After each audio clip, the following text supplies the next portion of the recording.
राधे राधे आप सभी को। आज हम इस वीडियो में ठाकुर जी की कुछ विशेष जानकारियां लेंगे, जिसके बारे में मैं आज आपको बताऊंगी। काफ़ी दिनों पहले मेरे वीडियो में एक कमेंट आया था।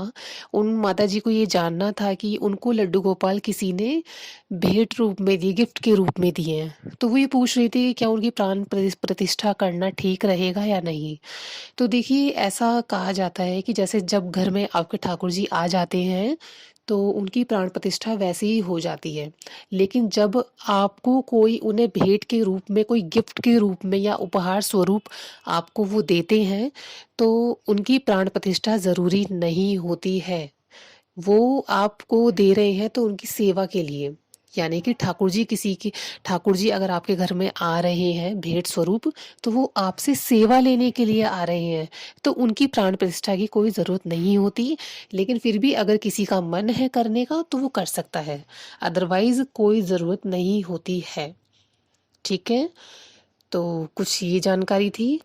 दूसरा प्रश्न था कि ठाकुर जी को हम दिन में कितनी बार भोग लगा सकते हैं। देखिए, ये भी अपने ऊपर है कि ठाकुर जी को हम कितनी बार भी भोग लगाना चाहें। जैसे कि क्या होता है कि घर में जितनी बार जो सामान आ रहा है, बिना लहसुन प्याज वाला, थोड़ा मतलब अच्छा खासा सात्विक भोजन आ रहा है, तो उनको आप अर्पण करें पहले, फिर उसके बाद आप खुद पाएं। तो ऐसा होता है। और फिर भी जैसे कि अगर बहुत से लोग हैं, ज़्यादा सेवा मतलब नहीं कर पाते, उन्हें समय नहीं मिलता, तो देखिए 4 बार तो, 4 से 5 बार भोग लगना तो चाहिए ही चाहिए कम से कम। लेकिन उतना भी किसी के पास समय नहीं है, तो अब 2 बार तो कंपल्सरी है ही आपका, सुबह और रात का, शाम का। ये आपको भोजन लगाना ही लगाना है। जैसे कि बहुत से लोग ऑफ़िस गोइंग होते हैं तो वो नहीं कर पाते, तो क्या करें कि एक डब्बे में मिश्री, काजू या ड्राई फ्रूट्स वग़ैरह भर के रख दें और उनसे बोल के जाएँ कि प्रभु हम बाहर जा रहे हैं काम करने, आपको जब भूख लगे आप यहाँ खा लेना। और किच रसोई है, आप रसोई में जाके भी आप खा सकते हैं, तो ऐसे प्रभु को ऑफ़र करें।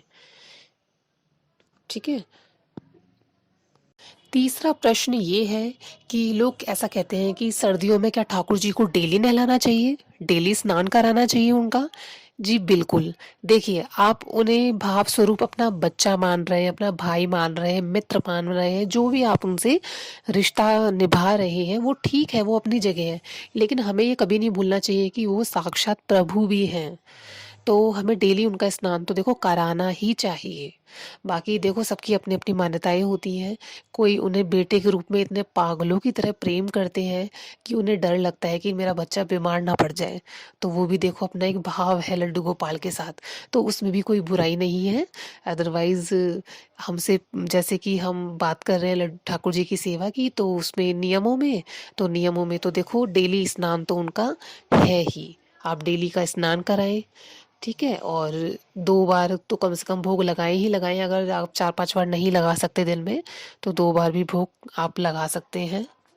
उसके बाद उनके नए-नए वस्त्र वग़ैरह जो हम लाते रहते हैं, जैसे कि मान लो कि हमारे घर में कुछ मतलब शादी-ब्याह का है सीज़न, मतलब माहौल है, किसी के घर में शादी हो रही है या घर में किसी तीज त्योहार पे नए कपड़े आए हैं, तो सबसे पहले हमारे ठाकुर जी के कपड़े आते हैं उसमें।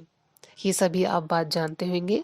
तो देखो, हर चीज़ में, हर त्योहार में, घर में जो भी चीज़ें हो रही हैं, उन सब चीज़ों में हमें प्रभु की वस्तुओं को आगे करना है। सबसे पहले हमें उनके लिए करना है, उसके बाद अपने लिए करना है। और यही नियम बन जाते हैं फिर जो हम चीज़ें करते हैं प्रभु के लिए। और इससे क्या होता है कि हमारे प्रभु हम पे बहुत बहुत बहुत खुश होते हैं और कृपा भी करते हैं फिर जब हम करते हैं उनके लिए। देखिए, उन्हीं की चीज़ें हैं हमारे पास जो हम उन्हीं को वापस दे देते हैं। तो सब कुछ उन्हीं का ही है। तो आप लोग खूब सेवा करें। ठाकुर जी का खूब सारा प्यार आप सभी को। राधे रा